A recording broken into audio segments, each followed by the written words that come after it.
आइए सुनिए, देखिए, समझिए सनातन सत्य। जैसी दृष्टि वैसी सृष्टि, दृष्टि विज्ञान। कुदरत, कुदरती रचना एवं कुदरत के कानून से शाश्वत सुख की प्राप्ति। जोधपुर के परम पूज्य महात्मा उपासक प्रोफेसर डॉक्टर सोहन राज तातेड़ के निर्देशन में सनातन सत्य। जैसी दृष्टि वैसी सृष्टि, दृष्टि विज्ञान।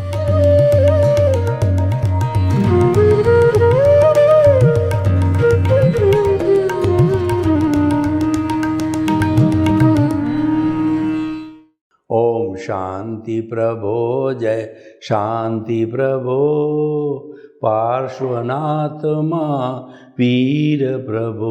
ओम शांति प्रभो जय शांति प्रभो, पार्श्वनाथ वीर प्रभो। हे मेरे भीतर विराजमान शुद्ध आत्मा भगवान, मुझे ऐसी शक्ति दो, जागृति दो कि मैं किसी को दोष ही नहीं देखूं। मेरा राग द्वेष हर क्षण घटता रहे, समता भाव बढ़ता रहे। मेरे द्वारा किसी को दुख न हो, मैं किसी के प्रति अभिप्राय और ओपिनियन नहीं दूं। मुझे हर जन्म में मोक्ष के कर्म मिले, मुझे हर जन्म में ज्ञानी पुरुष सद्गुरु मिले, ऐसा मुझे जागृति दो, मुझे कृपा करो, आशीर्वाद दो, शक्ति दो। भाई और बहनों, मातृशक्ति को नमन। आज का हमारा बहुत सुंदर विषय है कि जीवन की बहुमूल्य वस्तु। मैं आपसे प्रश्न करना चाहता हूँ कि आपके जीवन की सबसे बहुमूल्य वस्तु क्या है? देखिए, अभी रूस और यूक्रेन के बीच के अंदर घमासान युद्ध हो रहा है और रूस लगातार कहता है कि हमें तो सैन्य ठिकाने, सुविधा वगैरह और बिल्डिंग वगैरह इनको गिरा करके हासिल करनी है। हमें किसी मानव को मारना हमारा लक्ष्य नहीं है और बीच बीच में वो छूट भी देते हैं ताकि लोग वहाँ से निकल जाए और वहाँ पर जन की हानि न हो। धन की हानि तो हो ही रही है, क्यों? लड़ाई में तो लड्डू नहीं बढ़ते, तो वहाँ धन की तो हानि, लेकिन जन की हानि न हो। यानी वो जन को बहुमूल्य वस्तु मान रहे हैं, उनको बाहर निकाल रहे हैं। कई बार क्या होता है कि कहीं पर आग लग जाती है तो सबसे पहले हम कोशिश करते हैं कि हमारा परिवार जो है उसके बाहर निकल जाए, और ताकि क्या हम तो सुरक्षित रहें, क्योंकि हम स्वयं सबसे बड़ी जीवन की बहुमूल्य वस्तु। अभी कोरोना जब आया था, हर व्यक्ति के दिमाग के अंदर एक बात आ गई थी कि प्रयास करके किसी न किसी तरीके से सावधानी बरत के इम्यूनिटी सिस्टम को बढ़ा के दवाई लेकर के हम जिंदे रहें, क्योंकि सांसा है जब तक, आशा आएगा जब हम ही नहीं रहेंगे तो दुनिया हमारे किस काम की। जब कभी भी तेज आग लग जाती है तब हम छोटे छोटे बच्चों को, बूढ़ों को बाहर निकालने की, खुद सुरक्षित होने की कोशिश करते हैं, क्योंकि हमारा जीवन है वो स्वयं बहुमूल्य होता है। और जब जीवन बहुमूल्य है तो उसके बाद के अंदर व्यक्ति अपने घर के अंदर जो बहुमूल्य वस्तु होती, ये होता है कि मुझे छोड़ के भागना है तो घर में तो कई तरह की चीज़ें होती है, हर एक चीज़ मूल्यवान होती है। तो व्यक्ति कोई बहुत बड़ा धनाढ्य होता है तो हीरे, पन्ने, माणक, मोती जो सबसे ज़्यादा बहुमूल्य होते हैं उनको निकाल करके वो साथ लेके जाता है, जो कि आराम से पॉकेट के अंदर आ सकते हैं, जिसकी वैल्यू करोड़ों की होती है। फिर वो नोटों को कहिए या जो है वो ऑर्नामेंट्स को कहिए, वो नहीं ले जाता कि उतना ले नहीं जा पाता है। तो जीवन की बहुमूल्य वस्तु क्या है, आज हमें ये सिद्ध करना है। इसके ऊपर हमें अपना पूरा ध्यान आकर्षित करना है और फिर उस बहुमूल्य वस्तु को भूलना नहीं है, उसको हमेशा केंद्र में रखना है। या जो है उसकी हमें उपासना करनी है भगवान रूप में मान करके। तो आगे चलिए, बहुमूल्य वस्तु की जो है बात चल पड़ी तो हर एक का अपना अपना अलग अलग दृष्टिकोण होता है। जो व्यक्ति लोभी होगा वो व्यक्ति धन को बहुमूल्य मानेगा, और जो कामी व्यक्ति होगा वह उसके सामने रूपवान स्त्री को मूल्य मानेगा। और अगर कोई डॉक्टर है तो किसी की जान बचाने को बहुमूल्य मानेगा। इसीलिए कहा गया है कि विषय नर की लालसा और पाम रोग की खाज, लोभी की धन लालसा और तीनों बेअंदाज। जो विषय नर, जो कि अय्यासी व्यक्ति होता है, विषय को सबसे ज़्यादा इम्पोर्टेंस देता है। उसकी नज़र में वही मूल्यमान वस्तु है, चाहे बर्बाद हो जावे, अपने वीर्य का वो हनन करे, लेकिन उसी को ही बहुमान देता है। और जो पाम रोग की खाज वाला व्यक्ति होता है वो खुजला रहता है, उसके खून निकल जाता है, पर उसको बहुमान देता है, उसी को ही बहुमूल्य मान करके खुल जाता रहता है। और लोभी व्यक्ति होता केवल धन को बहुमान्य देता है, उसको आवश्यकता हो या न हो वह उसका जो है वह संग्रह करता ही रहता है। तो इस देखिए, हम आपको एक उदाहरण देवें। मान लीजिए एक अप्सरा स्त्री है, तो बहुत गोरी है, रूपवान है, और 3 उसके सामने दर्शक खड़े हैं। सबसे पहला दर्शक डॉक्टर है, तो वो इस दृष्टि से देखेगा ये हाड़ मांस का पुतला, इसके अंदर हार्ट है, लंग्स है, किडनी है, उत्सर्जन तंत्र है, ब्लड सर्कुलेशन है, ये इत्यादि चीज़ें जिससे उसका काम पड़ता है सर्जरी का या मेडिसिन का, वो उसका कहना है, उसका समवाय है ये। और एक जो दूसरा व्यक्ति जो है, जो कि कामुक व्यक्ति है, तो वो उसके खाली रूप को देखता है, उस पर लुब्ध होता है, और उसके साथ के अंदर वो कामना करता है। तीसरा एक संत पुरुष है, तो वह तो जो है वो कहता है ये बदबूदार हाड़ मांस का पुतला है, अगर इसकी चमड़ी हटा दी जाए तो इतनी बदबू आती कि ये बेहोश हो जावे। तो ये तो जो है वो देहधारी है, नामधारी है, पैकिंग है, लेकिन इसके भीतर जो विराजमान शुद्ध आत्मा भगवान को मैं निर्दोष दृष्टि से दर्शन कर उसको नमन करता हूँ।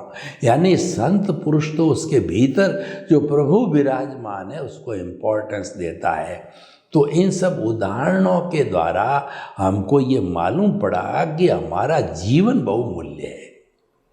तो व्यक्ति का, किसी भी व्यक्ति का, किसी भी प्राणी का जो है जीवन बहुमूल्य होता है। जीवन किसे कहते हैं कि जन्म से मृत्यु के बीच का जो लाइफ स्पान होता है वो जीवन कहलाता है, लाइफ कहलाता है। और उस लाइफ के अंदर बहुमूल्यवान वस्तु है, लेकिन उसमें बहुमूल्यवान क्या है वो हम देखना चाहते हैं। पूरा शरीर तो बहुमूल्यवान है नहीं है। देखिए, मनुष्य है, तो मनुष्य जो है जन्म लिया, पहले बालक था, और बालक से बड़ा होकर के वह किशोर बनता है। किशोर के बाद के अंदर वह प्रौढ़ होता है, प्रौढ़ के बाद के अंदर वह वृद्ध होता है, और एक दिन चला जाता है।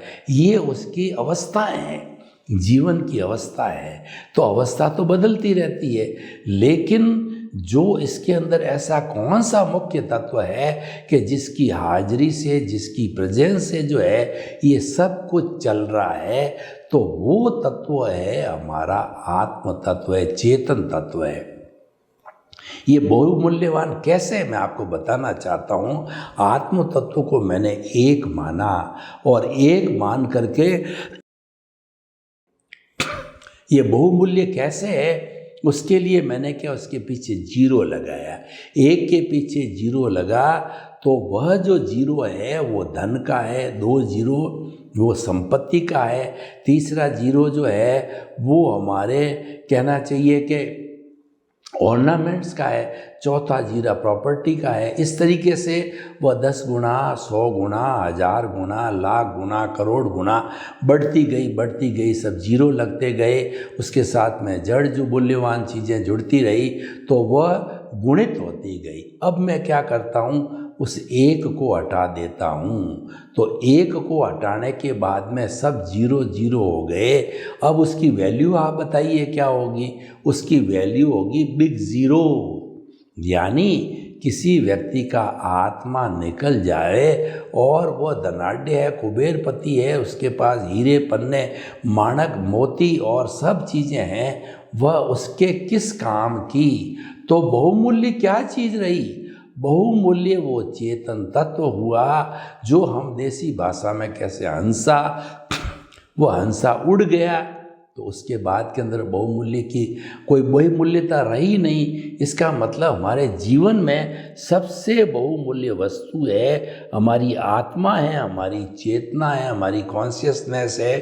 तो उसे हमें बहुत संवार के रखना चाहिए और हमें उसके इर्द गिर्द रहना चाहिए, हमें उसको केंद्र में रखना चाहिए, हमें वही काम करना चाहिए जिससे कि वो जो है हमारा कहना चाहिए कि वो गंदा न हो। अभी हमारे आत्मा जो है वो अज्ञानता के वशीभूत होने कारण में बॉन्डेड है, तो उसको जो है इसके निज गुण को प्राप्त करने के लिए हमें अज्ञानता को समाप्त करना। मैं आपको उदाहरण देना चाहता हूँ। उदाहरण देने से, मुहावरे, उदाहरण, दोहे, कहानियाँ, इनके माध्यम से जो है हमारा जो बात है, जो कंसेप्शन है, जो सिद्धांत है वो क्लियर हो जाता है। तो मैं आपको जो है सिद्धांत देना चाहता हूँ। कभी आप कोलार गोल्ड फैक्ट्री कर्नाटक के अंदर गए होंगे तो वहाँ पे जो गोल्ड ओर निकाला जाता है, उस गोल्ड ओर के अंदर जो कहना चाहिए अशुद्ध सोने के टुकड़ों के साथ साथ में मिट्टी भी होती है। उस मिट्टी को जो है गर्म करके अलग किया जाता है और फिर उसके बाद में जो गोल्ड ओर होता है उसकी अलग अलग रासायनिक क्रिया करके प्योर 24 कैरेट का जो है वह सोना जो है वो लंगड़ी बोलते हैं, जिसको बिस्किट बोलते हैं 999 का, वह जो है बनाया जाता है। वो एकदम प्योर होता है। तो जो हमने क्या किया, उस अशुद्धि को अलग किया तो हमारे भीतर जो प्रभु आत्मा, चेतना, कॉन्शियसनेस और उसके आत्मा के 23 गुण बताए गए हैं जो विद्यमान है वो सबसे ज़्यादा बहुमूल्य है। और जब ये बहुमूल्य चली जाती है तो ये शरीर जो पिछले जन्म के कर्म के भुगतान के लिए मिला है, तो सभी रिलेटिव आते हैं, कहते हैं कि इसको जल्दी उठाओ, इसका जो खून है वो पानी बन गया है, इसमें कीड़े आ रहे हैं, बदबू मारा, और यूं करके सभी उठा करके हमको शमशान भूमि में ले जा करके जला करके और राम नाम सत कर दिया जाता है। तो क्या वैल्यू रही? वैल्यू बहुमूल्य चीज़ की वो तो चली गई। बहुमूल्य चीज़ उड़ करके अगले जन्म के अंदर धारण कर लिया। अपना जीवन कैसे धारण कर लिया? जैसे भगवान कृष्ण ने गीता में कहा है कि एक व्यक्ति के जब कपड़े जीर्ण शीर्ण हो जाते हैं तो उन कपड़ों को फेंक देता और नया वस्त्र धारण कर लेता है। तो उसी तरीके से ये जो हमारी आत्मा है, जब जो है उसका आयुष्य कर्म नज़दीक आ जाता है और शरीर बिल्कुल जीर्ण शीर्ण हो जाता है कि अब वो सर्वाइव नहीं करेगा, तो वो आयुष्य की समाप्ति के साथ ही, अंतिम सांस के साथ ही वो इसको छोड़ करके और नया जो आयुष्य का बंध होता है, क्योंकि इसी जन्म में नया आयुष्य बंधन करना पड़ता है। और वो भी ये पुराना आयुष्य समाप्त होने के पहले पहले, इसीलिए कहा जाता है अंतमति सो गति।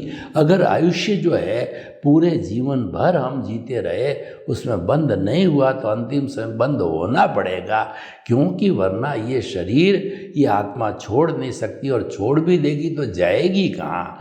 तो जाने का स्थान फिक्स होना चाहिए, छोड़ने का स्थान तो फिक्स है ही है। इसलिए बंद होता है वो अंतिम समय में तो होना ही पड़ेगा। इसीलिए कहा गया है कि जो व्यक्ति जिस लेशिया में मरता है उसी लेशिया में पैदा होता है। इसका अर्थ क्या है? इसके दो कारण है कि पूर्व समय के अंदर उसका अगर आयुष्य का बंध नहीं होता है, जीवन के अंदर 8 कर्म में से आयुष्य कर्म का बंध एक बार ही होता है, जिसको भाव बोला जाता है। बंद नहीं हुआ है तो अंतिम समय में होना पड़ेगा। और वो कैसे होगा? जैसा उस समय उसके भाव है, लेशिया है कृष्ण नील कापो तेजो पद्म शुक्ल लेशिया, उसी के अनुरूप जो है उसको वैसी गति जाति इंद्रिय मिलेगी और वह अगले जन्म के अंदर जाकर के जन्म ले लेगा।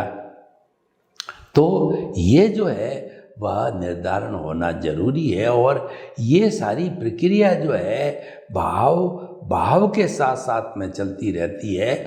और व्यक्ति जब शुद्ध भाव करता है, यानी उस बहुमूल्य जो वस्तु जिसकी हम बात कर रहे हैं उसका चिंतन करता है, उसी को ही केंद्र में रखता है, उसको सर्वे मानता है। और वास्तव में वो सर्वे हमारी भ्रांति यही है कि मैं कौन हूँ, ये हमको जो है हमने ये मान रखा है कि मैं तो सोहन राज हूँ और इस सोहन राज को चलाने वाला और इसकी क्रिएटर, ऑपरेटर, डिस्ट्रॉयर मैं खुद ही हूँ। इसको चलाने वाला, भरण पोषण करने वाला, इसका पुरुषार्थ करने वाला मैं ही हूँ। यानी कि मैं कौन हूँ और इस जगत का संचालन करने वाला कौन है, ये दो बड़ी अज्ञानता होती। इस अज्ञानता के कारण जो है हमारा जो मूल अस्तित्व है, जो जीवन की बहुमूल्य वस्तु है, उसके जो अस्तित्व को हम भूल जाते हैं। और जब उसके अस्तित्व को भूल जाते हैं, इसका मतलब हम अज्ञा के अकाउंट में आ जाते हैं। और अज्ञा के अकाउंट में आते ही वो पुण्य पाप की चेन है, वह चलती रहती है। लेकिन जो ही हम इसके इर्द गिर्द रहे तो इसकी जो भाव सत्ता प्रज्ञा है वो हमको कहीं, अगर कर्मों का जो फोर्स चल रहा है, कर्मों का उदय प्रारब्ध चल रहा है और उस फोर्स के कारण अगर हमको वो आकर्षित करती तो भी खींच करके वो ले आएगी कि तू तो ज्ञानी पुरुष है, तू तो जो अपने आत्मा में रमण कर, अपने अस्तित्व में रमण करो, तेरे जीवन की जो बहुमूल्य वस्तु है उसके साथ में रहो। तो भाई और बहनों, हम आपको ये बताना चाहते हैं कि आप कुछ भी काम करो, काम आपको करना पड़ेगा, क्योंकि आपको लेके आए हो, आप उसमें स्वतंत्र हो। ये आपकी स्क्रिप्ट है, ये आपकी मन वचन काया की बैटरी है जो डिस्चार्ज होती रहेगी, आपकी फिल्म है जो पिछले जन्म से तैयार करके लेके आए हो। और ये आपका पिछले जन्म में जो आपने रिकॉर्ड, जो आपने जो कुछ भी जो है आंसर शीट कुदरत जो मालिक को दी, वो वही आपके जीवन की क्रिएटर, ऑपरेटर और डिस्ट्रॉयर वही संजोग जुटाती है। तो आप उसके अधीन हो गए, आपकी स्वतंत्रता समाप्त हो गई। लेकिन जो आपका मूल अस्तित्व है, जो आपकी बहुमूल्य वस्तु है, उसके ऊपर जो है कुदरत का कानून लागू नहीं होता है, कुदरत की रचना लागू नहीं होती है। आप अपने मर्जी के मालिक हो, आप अपने प्रभु के जो स्वतंत्र सत्ता के मालिक हो। आप जैसे भाव डालोगे वैसा चार्ज होगा। तो वो ये सत्ता आपके हाथ में है, आप एकदम स्वतंत्र हो। तो बहुमूल्य वस्तु के साथ है तो हम स्वतंत्र हैं, और हम शरीर के साथ हैं तो प्रतंत्र है। इसीलिए हमें स्वतंत्रता को हासिल करने की कोशिश करनी चाहिए, और उसको प्राप्त करने के लिए संतोष सबसे बड़ा साधन है। कहा गया है, गोधन गज धन बाजी धन और रतन धन खान, जब आवे संतोष धन सब धन धूरी समान। हमारे जीवन में बहुमूल्य जो है हमारी संपत्ति, हीरे माणक मोती पन्ना गाड़ी घोड़े इत्यादि इत्यादि जो है, बैंक बैलेंस ज्वेलरी, ये सब जो हमारी बहुमूल्य है मान लिया। लेकिन ये जड़ बहुमूल्य वस्तुएं हैं, ये तो छोड़ के जाना पड़ेगा। जो हमारा चेतन बहुमूल्य, वो मैं स्वयं हूँ, वो अनादि अनंत काल से मैं एक जैसा हूँ, और वही मैं हूँ। और मुझे उसकी अनुभूति सततता कभी भी नहीं भूलनी चाहिए। और ख़ास करके मनुष्य जीवन में इसमें तो भूलना ही नहीं चाहिए। मनुष्य जीवन के लिए कहा गया है कि जो है वो हमारी जो वैदिक परंपरा है वो क्या कहती है कि वैदिक परंपरा ये कहती है कि जो है अगर आप 8 भव तक जो है अच्छे सुकृत करते रहो तो 9वें भव में मनुष्य जन्म मिलता है। और उसमें कोई भी कमी रह गई, गड़बड़ी हो गई, असावधानी बरत ली, तो फिर आप जो है 99वें भव के बाद के अंदर मनुष्य बनोगे।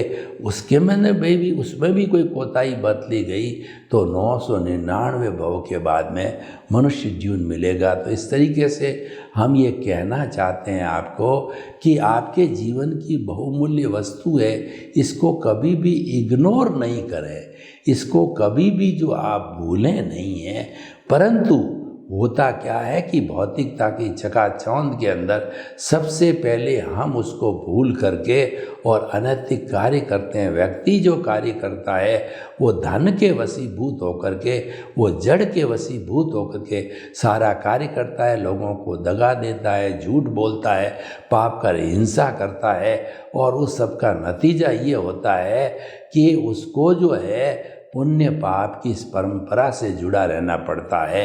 इसीलिए हमारे राजस्थान में एक जो है कवि हुए हैं पीपा जी, उन्होंने बहुत सुंदर कहा है कि पीपा पाप न कीजिए और अड़गो रहीजे आप, और करनी जासी आपरी कुण बेटो कुण बाप। पीपा जी कहते हैं कि आप कितने भी जो है वो बुरा चिंतन करोगे, बुरे कार्य करोगे, हिंसा करोगे, जब आपको यम देवता हंटर मारेंगे और आप कहोगे नहीं ये मैंने तो पुत्र के लिए किया और मैंने लड़के के लिए किया, तो कोई भी वो आगे आने वाले नहीं हैं, ये हंटर आपको ही पड़ेंगे। मैं आपको उदाहरण देना चाहता हूँ कि एक व्यक्ति जो है वो बहुत से हमारे बड़े बड़े जितने भी देवी देवता होते हैं उनकी आराधना की जाती है, तेला किया जाता है, उनकी आराधना के, उनके दर्शन के लिए, उनको शादी करने के लिए मंत्र बोला जाता है। तो किसी भी व्यक्ति ने जो है वो मंत्र बोल करके अपने यक्ष को, अपने इष्ट को जो है वो दर्शन किए, और दर्शन करके इष्ट ने बोला कि तू बता कि जो है तेरी स्त्री तेरे बस में है कि नहीं है, तेरा भाई तेरे बस में है कि नहीं है, और तेरे सगे संबंधी बस में है कि नहीं है, और कोई तेरे बस में है कि नहीं है। जब उसने नहीं ने कहा कि जब तेरा कोई भी साथी नहीं है तो और तेरा कोई आत्मविश्वास नहीं है तो किस तरीके से जो है तू जो है मेरी साधना करके और जो है वो कहना चाहिए कि धन संपत्ति या मनोकामना को पूरा कर सा तू यहाँ से भाग जा, नहीं तो तेरा खात्मा हो जाएगा। क्योंकि तू तो जो है वो अभी एकता के अंदर बल होता है, तेरे साथ में कोई भी यूनिटी नहीं, एकता नहीं है, इसलिए तेरा कोई अस्तित्व नहीं है। तो सबसे बड़ी एकता है हमारे भीतर विराजमान आत्मा की है। और ऐसा कहा जाता है कि जिसकी आत्मशक्ति और जिसका आत्मविश्वास होता है वह व्यक्ति विश्व के किसी भी कोने के अंदर डिफीटेड नहीं होता, वो हार नहीं खाता है। तो ये जो आत्मविश्वास अपने आप में बताता है कि आपका विश्वास आपकी आत्मा में होने चाहिए, आपकी जीवन की बहुमूल्य वस्तु है उसमें विश्वास होना चाहिए। यानी आप अपने कभी विश्वास को डावाडोल न किया करो, तो ये सम्यक दर्शन कहलाता है। जब सम्यक दर्शन की पहली शर्त ये है कि अपने अस्तित्व के अंदर विश्वास करो। अस्तित्व में विश्वास होने के बाद में सम्यक ज्ञान होता है, वो अस्तित्व क्या है, उसके क्या क्या गुण हैं, उसकी कैसे कैसे भजना की जानी चाहिए। उसके बाद में सम्यक चारित्र होता है कि जो हमारा अस्तित्व है वो किस तरीके से हमारे जीवन में आवे, अनुभूति में आवे। अनुभूति में आने को सम्यक चारित्र कहते हैं। और सम्यक तप जो है वो हमारी सतत जागृति बनते रहना, अपने आत्म तत्व को, अपने अस्तित्व को सबसे ज़्यादा इम्पोर्टेंस देना, उसका एक क्षण भी नहीं भूलना है। ये सारा जो है हमारे वो जागृति में आता है कि प्रीति की जागृति और जो है वो अनुभव में आता है, वो हमको बढ़ाते जाना चाहिए। तो हम आपको बताना चाहते हैं कि आप अपने अस्तित्व की जो है आपको जानकारी हो गई, अच्छी बात है, आपको सम्यक दर्शन मिल गया।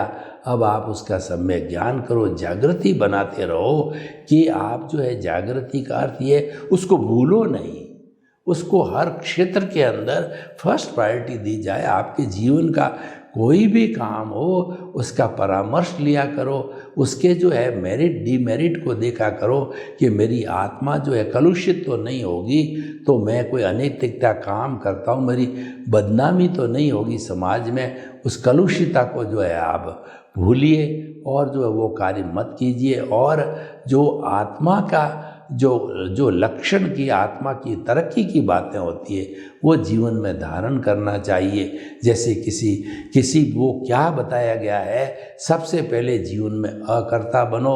और दुनिया का कोई भी प्राणी, हर प्राणी को अकर्ता, निमित्त, निर्दोष और शुद्ध आत्मा समझो। किसी को दोषी मत समझो। दोषी वास्तव में होता ही नहीं है, क्योंकि जो व्यक्ति अपना जीवन जी रहा है उसकी भी बहुमूल्य वस्तु है। तो जीवन जीने का जो है वह अपने अपने कर्मों के अधीन जी रहा, उसमें आपका क्या योगदान है? कोई योगदान नहीं। तो किसी का जीव हनन करने का, उसको डिस्टर्ब करने का, उसके प्रति जो है वो आपको अभिप्राय ओपिनियन देने का आपको कोई अधिकार नहीं है। तो इसीलिए उसको आपको दोषी मानने का कोई अधिकार आपके पास है ही नहीं है। वो दोषी होता ही नहीं है, क्योंकि सारी सृष्टि है वो पूर्ण वितराग है। किसी का दोष किसी प्राणी का नहीं होते, वो सारे निमित्त है, निर्दोष है, अकर्ता है, और वो शुद्ध आत्मा स्वरूप है। तो मैं भी निमित्त हूँ, मैं भी निर्दोष हूँ, लेकिन जो है अज्ञानतावश जो है मैंने मालिकी भाव और जो कहना चाहिए कि हमारा डूअरशिप और ऑनरशिप आने से ये जो है वो हमारा ब्लेम और क्लेम हो जाता है, वो हमारे कर्म का बंधन होता है, उसी को हम अज्ञानता कहते हैं। तो हम आपको बताना चाहते हैं कि हमारे जीवन की सबसे बहुमूल्य वस्तु जिसको हमें कभी नहीं भूलना चाहिए वो हमारी चेतना है, कॉन्शियसनेस है। और जब ये शुद्ध अवस्था में चली जाती है तो वही ईश्वर है। हम ईश्वर प्राणिधान करते हैं, हम ईश्वर को स्मरण करते हैं, ईश्वर को याद करते हैं। तो वो क्यों किया जाता है कि वो सबसे ज़्यादा बहुमूल्यवान वस्तु होती है, वही ईश्वर कहलाती है। तो सर्वे भवन्तु सुखिनः, सर्वे सन्तु निरामया, लोके सब जीवों को सुख मिले, शांति मिले, आनंद मिले, प्रेम मिले, सौहार्द मिले, और हम सभी जो है वो रियल पुरुषार्थ करके अपने जीवन को सिद्ध बुद्ध मुक्त बनावें। आपके प्रति मंगल भावना। ओम।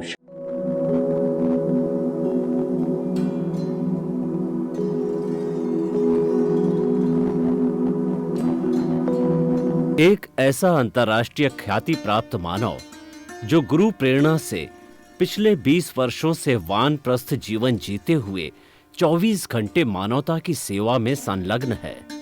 एक ऐसा मानव जो अभी राष्ट्रीय, अंतर्राष्ट्रीय टीवी चैनलों पर 7,500 एपिसोड के माध्यम से सनातन सत्य, आत्मविज्ञान एवं पुनरुत्थान, व्यवहार एवं निश्चय जगत के जीवनोपयोगी विषयों पर हृदय स्पर्शी प्रवचन कर चुका है। उस मानव का नाम है महात्मा उपासक प्रोफेसर डॉक्टर सोहन राज तातेड़। प्रोफेसर तातेड़ द्वारा योग, दर्शन, शिक्षा विषयों पर रचित पीएचडी स्तर के 250 शोध ग्रंथ भारत के 100 प्रतिष्ठित विश्वविद्यालयों में शोधार्थी पढ़ रहे हैं तथा वे सभी शोध ग्रंथ वहां की सेंट्रल लाइब्रेरियों में उपलब्ध हैं। महात्मा सोहन राज ने अभी तक हजारों स्कूलों, कॉलेजों, विश्वविद्यालयों एवं संस्थाओं में सेमिनार, वर्कशॉप, कैंप लगाकर लाखों विद्यार्थियों को योग, दर्शन, शिक्षा का प्रशिक्षण देकर उन्हें सुसंस्कारित किया। डॉक्टर तातेड़ ने भारतीय संस्कृति उत्थान के 4000 से अधिक समसामयिक विषयों पर आर्टिकल लिखकर ऑनलाइन जर्नल, पत्रिकाओं, वेबसाइट्स पर प्रकाशित किया, जिसका उपयोग लाखों पाठक कर रहे हैं। उपासक तातेड़ के 5000 से अधिक आज का सुविचार, आज का शुभ संदेश, आज का मंगल भावना योग आदि चिंतन websites, Twitter, blogger, Facebook, YouTube माध्यमों से लाखों लोग अपना जीवन निर्माण कर रहे हैं। मानवता के मसीहा ऐसे महामानव महात्मा सोहन राज तातेड़ के प्रोफाइल को अभी तक विश्व के 20 लाख दर्शक यूट्यूब पर, 12 लाख गूगल पर एवं लाखों दर्शक फेसबुक, ब्लॉगर, ट्विटर और इंस्टाग्राम पर देख चुके हैं।